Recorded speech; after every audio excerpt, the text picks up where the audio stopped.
느헤미야 3장에서 5장까지 말씀 오늘 함께 보실 텐데요. 그 가운데에서 저희들 5장 14절에서 19절까지의 말씀을 같이 읽겠습니다. 느헤미야 5장 14절에서 19절까지의 말씀 같이 읽고 은혜를 나누겠습니다. 또한 유다 땅 총독으로 세움을 받은 때 곧 아닥사스다 왕 제20년부터 제32년까지 12년 동안은 나와 내 형제들이 총독의 녹을 먹지 아니하였느니라. 나보다 먼저 있었던 총독들은 백성에게서 양식과 포도주와 또 은 40세겔을 그들에게서 빼앗았고 또한 그들의 종자들도 백성을 압제하였으나 나는 하나님을 경외함으로 이같이 행하지 아니하고 도리어 이 성벽 공사에 힘을 다하며 땅을 사지 아니하였고 내 모든 종자들도 모여서 일을 하였으며 또 내 상에는 유다 사람들과 민장들 150명이 있고 그 외에도 우리 주위에 있는 이방 족속들 중에서 우리에게 나아온 자들이 있었는데 매일 나를 위하여 소 한 마리와 살찐 양 6마리를 준비하며 닭도 많이 준비하고 열흘에 한 번씩은 각종 포도주를 갖추었나니 비록 이같이 하였을지라도 내가 총독의 녹을 요구하지 아니하였음은 이 백성의 부역이 중함이었더라.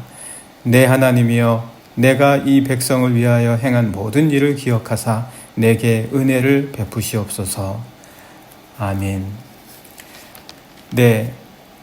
느헤미야서는 원래 에스라서하고 같은 한 권의 책이었습니다. 히브리 성서를 봐도 그렇고요. 그리고 또 우리가 또 헬라어로 된 구약 성서가 있죠. 그걸 70인역이라고 말씀을 드렸습니다. 70인역을 봐도 한 권이고, 그런데 이제 이게 불가타 라틴어 성경이죠. 불가타로 오면서 이게 나뉘어지게 됩니다. 그래서 우리가 지금 읽고 있는 성서도 에스라, 느헤미야는 한 권이 아니라 나뉘어져 있죠. 그리고 이제 느헤미야가 총독으로 오게 될 때 당시 페르시아의 왕이 아닥사스다 왕이었습니다. 이 아닥사스다 왕이었는데 한편으로는 이 당시 왕후가 에스더였다, 그렇게 이야기를 하기도 합니다. 그리고 이제 이 느헤미야가 올 때는 3차 포로 귀환 시기다라고 말씀을 드렸죠. 1차가 538년이었고 주전 538년이었고 2차가 458년이고 그리고 이제 느헤미야가 올 때가 주전 444년이다. 그때 당시 우리나라는 아직도 삼국시대가 거의 주전 50년, 100년, 그 사이였으니까 훨씬 더 그 이전에 있었던 일이니까 얼마나 이게 대단한 일인가라는 것을 알 수가 있죠. 그때 이제 벌어진 일들입니다. 느헤미야가 결단을 내려서 수산궁, 아주 화려하고 편한 곳에 남지 않고 유다 백성들과 함께 무너진 성벽을 다시 세우기 위하여 예루살렘으로 돌아오기로, 귀환하기로 그렇게 결심하고 돌아오게 됩니다. 그래서 이 아닥사스다 왕이 여러 가지 그 총독의 직위를 주면서 많은 것을 도와주죠. 성벽을 재건할 수 있도록 물심양면으로 많이 도와줍니다. 그러나 항상 보면 늘 어려움이 있죠. 총독의 직을 갖고 왔다 할지라도 방해하는 세력들이 있었고 물자의 어려움도 있었고 인원 동원의 어려움도 있었고 많은 어려움은 늘 있었습니다. 그래서 2장까지는 이제 결심을 하고 오는 과정의 이야기라면 오늘 우리가 함께 보시는 3장에서 5장까지의 말씀은 이제 직접 성벽을 짓는 데 있어서 겪게 되는 어려움입니다. 사실 그런데 이제 3장의 말씀을 보시면 그 성벽이 하나씩 지어져서 그 절반의 높이까지 이르게 되는 과정이 나와 있는데 일이 순조롭게 잘 됩니다. 일이 순조롭게 잘 되는데 물론 모든 것이 다 순조로웠지는 않았겠죠. 그 이후 4장, 5장에 이어지는 여러 문제들이 같이 나타나게 되는데 오늘 우리의 삶에서도 뭔가 일이 잘 진행되어지는 것 같지만 저 사람은 일이 너무 잘 된다. 저 일은 어떻게 저렇게 잘 될까? 겉보기에는 그럴지 몰라도 얼마나 그 일들 속에 들여다보면 어려움도 많고 고비도 많고 또 참 위기도 많겠습니까? 다 그런 게 있다라는 거죠. 그거를 보지 못하고 저 일은 왜 모든 게 다 잘 될까? 저기는 왜 어려움도 없고 위기도 없을까? 라고 하는 거는 일을 안 해본 사람이죠. 일을 제대로 안 해본 경우는 그렇게 쉽게 말을 할 수가 있습니다. 모든 일마다 어려움이 있고 고비가 있고 또 정말 견딜 수 없을 정도로 또 시기와 비난을 받을 때도 굉장히 많이 있다. 3장에서 그래서 이 성벽을 절반까지 지어가는 데 있어서 보면은요, 여러분들 3장을 쭉 읽어보시면 아실 텐데 모든 사람이 다 힘을 합칩니다. 모든 사람이 힘을 합치는데 어떤 경우에는 막 일꾼, 막 노동자도 있고, 그리고 어떤 사람은 이방인도 들어가 있고, 또 어떤 사람은 평민도 있고, 어떤 사람은 제사장도 있고, 또 어떤 사람은 성문지기도 있고, 어떤 사람은 귀족도 있고, 모든 사람이 다 들어가 있습니다. 또 어떤 경우에는 심지어 여자들도 있습니다. 그러니까 이게 어떤 한 사람만의 일로 세워지는 게 성벽이 아니다라는 거예요. 오늘 우리들의 삶에서도 물론 나 혼자만 잘하면 되겠지, 내 할 일 나만 잘하면 일이 잘 진행이 되겠지 라고 생각할 수 있을지 모르겠지만 그렇지 않습니다. 나와 함께 내가 하는 그 일을 맡은 사람이 다 시기도 맞아야 되고, 또 서로 마음도 맞아야 되고, 또 서로 그때그때마다 연결이 잘 돼야 되고, 또 때로는 환경도 맞아떨어져야 되고, 이 모든 것들이 나는 내 할 일만 한다고 할지라도 옆에서 잘 맞아떨어져야 일이 제대로 된다는 거죠. 그런 것들을 하나님께서 다 일일이 돌봐주시지 않는다면 사실 이것이 나 혼자 하는 일이라 치더라도 그게 제대로 될 리가 없습니다. 오늘 이 성벽도 정말 많은 사람들이 함께 했기 때문에 그나마 절반까지 세워질 수가 있었다. 그래서 오늘 우리가 정말 잊지 말아야 될 것은 내가 하는 이 일도 정말 하나님이 도우신다. 정말 하나님이 도우시고 또 함께하는 사람들을 통해서 하나님이 역사하시지 않으셨다면 여기까지 올 수가 없었다. 이 생각을 저희들이 반드시 해야 됩니다. 그것뿐만이 아니죠. 이제 4장에서부터 오게 되면 이방 사람들이 분노하고 그리고 모함하기 시작하는 거예요. 그리고 비웃습니다. 그래서 4장 1절을 보시면 산발랏이 우리가 성을 건축한다 함을 듣고 크게 분노하여 유다 사람들을 비웃는다. 분노하고 비웃고. 4장은 3장은 모두가 힘을 다 합쳐서 성벽을 재건하는 것이라면 4장은 온갖 시험들이 다 기록이 되어 있습니다. 시기하고 분노하고 방해하고 모함하고 협박하고. 그래서 2절에도 보시면은 이렇습니다. 그들이 어떤 식으로 협박을 하냐면 자기 형제들과 사마리아 군대 앞에서 일러 말하되 이 미약한 유다 사람들이 하는 일이 무엇인가? 너희들은 미약하다. 너희들이 약해서 뭐 하나 제대로 하겠냐? 이런 정신적이고 영적인 시험들이 끝없이 온다라는 거예요. 무슨 일을 하고자 하면.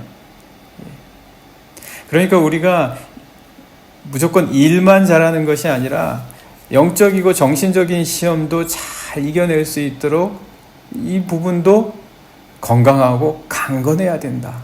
담대해야 된다. 여러분 한번 생각해 보십시오. 이 세상이 온갖 것으로 가득 차 있지 않습니까? 이 세상에 온갖 것으로 가득 차 있을 뿐만 아니라 온갖 영적인, 온갖 정신적인 것들이 가득합니다. 그 안에서 서로 충돌도 일어나고, 시기도 일어나고, 또 위협도 일어나고, 경쟁도 일어나고, 온갖 것이 다 일어나지 않습니까? 여기서 우리가 강건해야 된다.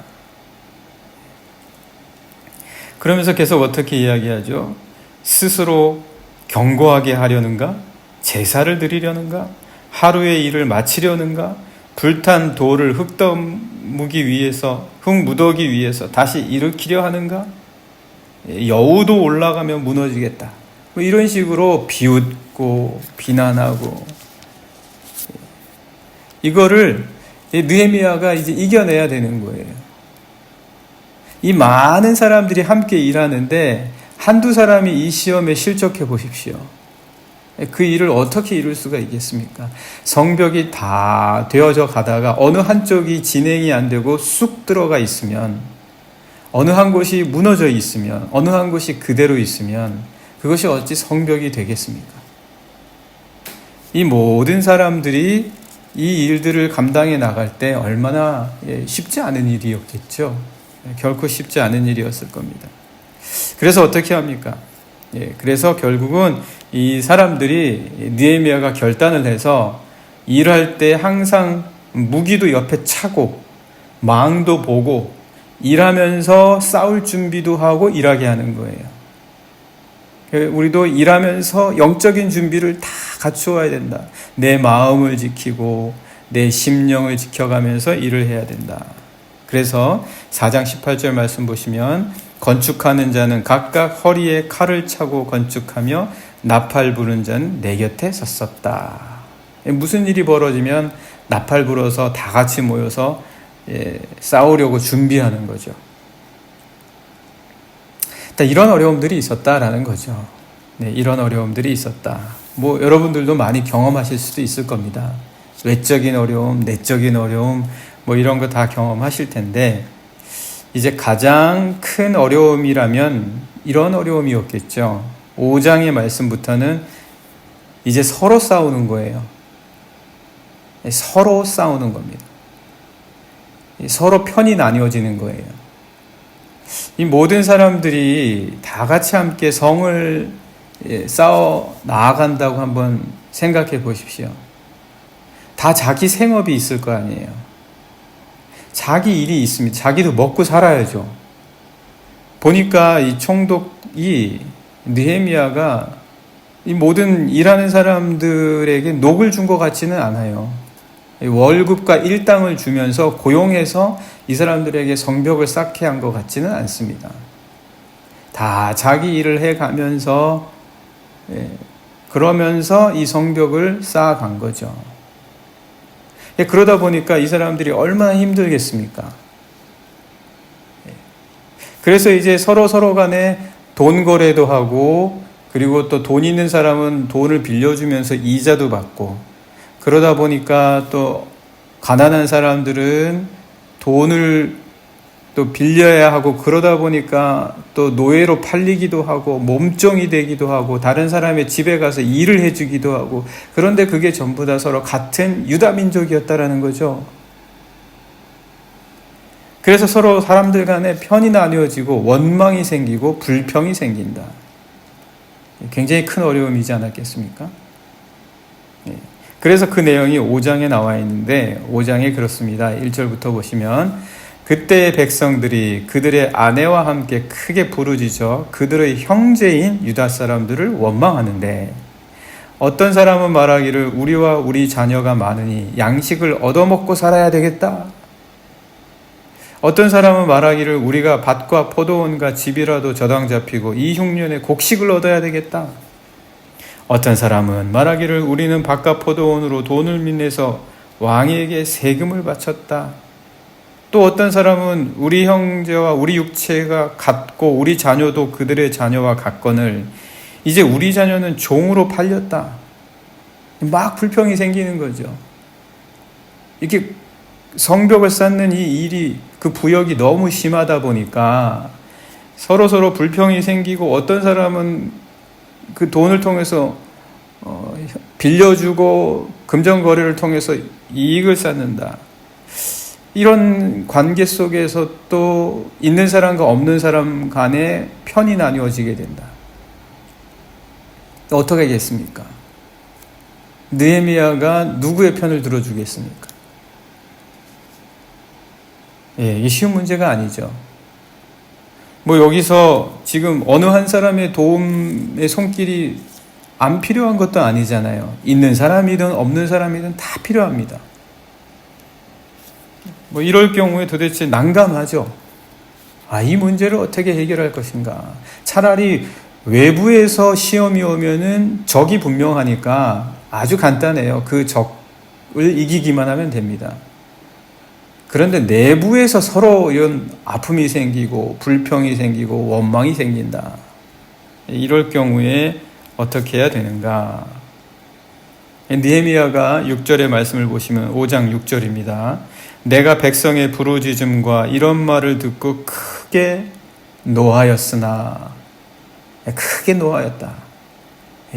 어떤 부분에서 노하였을까요? 7절 말씀 계속 같이 보시면 깊이 생각하고 귀족들과 민장들을 꾸짖어 그들에게 이르기를 너희가 각기 형제에게 높은 이자를 취하는도다 하고 대회를 열고 그들을 쳐서 말했다. 너희들이 돈 빌려주고 꾸면서 높은 이자를 취해서 형제들을 종으로 팔리게 하는구나. 이렇게 느헤미야가 그들을 꾸짖었다 라고 이야기합니다. 거기서 끝났겠습니까? 뭔가 지금 느헤미야가 하고 싶은 말이 있는 거예요. 느헤미야가 무슨 말을 하고자 하는 겁니까? 이 귀족들과 민장들에게. 그거를 이제 자기가 본을 보여주는 거죠, 이제. 자기가 본을 보여주는 건데, 어떻게 본을 보여주냐. 이 정말 해결하기 어려운 이 어려움을 어떻게 해결하냐. 단순히 꾸짖고 끝나냐. 그게 아니라 느헤미야는 자기가 총독의 녹을 받지 않는 거예요. 자기라고 해서 돈이 필요 없었겠습니까?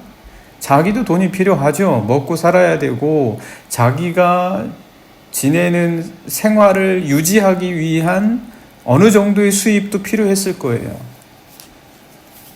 그런데 포기하는 거예요. 그러니까 뭘 이야기하는 겁니까? 지금 성벽을 짓기 위해서 모두가 다 희생하고 있거든요. 모두가 다 희생하고 있어요. 가난한 사람은 가난한 사람대로, 일반적인 사람들은 일반적인 사람대로, 돈이 있는 사람은 돈이 있는 사람대로, 귀족은 귀족대로, 평민은 평민대로. 모든 사람이 희생을 할 때 꼭 기억해야 되는 것. 이 사람들이 다 희생을 하는데 하나님이 갚아주신다는 이 분명한 마음을 갖고 있어야 된다는 거예요. 하나님이 갚아주신다. 이 하나님이 갚아주신다라는 마음을 느헤미야가 먼저 분명하게 갖고 있고 이걸 보여주는 거예요. 그렇기 때문에 녹을 받지 않고 녹을 포기하는 거죠. 녹을 포기한다. 그때 어떤 일이 벌어졌냐? 오늘 본문의 말씀이죠. 같이 한번 보시겠습니다. 14절 말씀 보시면 또한 유다 땅 총독으로 세움을 받은 때 곧 아닥사스다 왕 제20년부터 제32년까지 12년 동안은 나와 내 형제들이 총독의 녹을 먹지 아니하였다. 자기만 녹을 받지 않은 게 아니라 자기를 따르는 모든 관리들도 녹을 다 안 받은 거예요. 그것도 한 해 안 받은 게 아니라 12년을 안 받았다. 근데 12년 동안이나 안 받았는데 어떤 일이 벌어졌냐? 12년 동안 안 받으면서 자기들이 힘쓴 건 뭐였냐? 16절 말씀 보시면 도리어 이 성벽 공사에 힘을 다하며 땅을 사지 아니하고 내 모든 종자들도 모여서 일을 하였다. 오히려 성벽 쌓기에 몰두하는 거예요. 그러면서 이렇게 행할 때에 그들에게 오히려 어떤 일이 일어났는지 설명해 주는데 18절 말씀 보시면 매일 나를 위하여 소 한 마리와 살찐 양 6마리를 준비하며 닭도 많이 준비하고 열흘에 한 번씩은 각종 포도주를 갖추었나니 비록 이같이 하였을지라도 내가 총독의 녹을 요구하지 아니하였음은 이 백성의 부역이 중함이었더라. 백성 때문에 내가 녹을 받지 않고 녹을 포기하고 12년이나 안 받았더니, 그리고 나와 함께 있던 모든 관리들도 스스로 포기하였더니 사람들이 갖다 채워줬다는 거예요. 사람들이 갖다가 채워줬다. 그들이 갖고 있는 소를 가져오고, 그들이 갖고 있는 닭을 가져오고, 그들이 갖고 있는 포도주를 가져오면서 내 상에서 먹고 마시는 사람들이 함께 먹고 나눌 수 있게 했다. 그래서 부족함이 없이 오히려 풍성했다. 사람들이 감동한 거죠. 누구나 다 감동할 리는 없겠죠. 어떤 사람은 그래도 감동 없이 그냥 자신의 것을 요구할 수만도 있었겠죠. 그러나 하나님이 갚아주신다는 거예요. 하나님이 감동받을 자들을 감동받게 하신다는 거예요. 그래서 하나님이 그가 녹을 포기했을 때 오히려 채워주시는 기쁨이 더 컸다라는 거죠. 그거를 느헤미야가 지금 이야기해주고 있는 거예요. 이 성벽이 어찌 그냥 지어졌겠냐? 누구의 희생이 없이 그대로 지어줄 수 있었겠냐? 나와 같이 함께한 이 관리들과 무리들이 희생했을 때에, 녹을 포기했을 때에 오히려 하나님께서는 더 풍성하게 채워주시고, 그것이 12년이나 달했는데 늘 그때마다 이러한 놀라운 일들이 벌어졌다. 하나님이 채워주신다. 네, 여러분 오늘 같이 기도하면 좋겠습니다. 우리가 하나님 앞에서 때로는 내가 가진 때와 시간과 물질과 권리와 내 자존심과 이 모든 것들을 희생해야 될 때가 분명히 있을 겁니다. 그러나 여러분, 우리 꼭 기억했으면 좋겠습니다. 하나님께서 갚아주실 것입니다.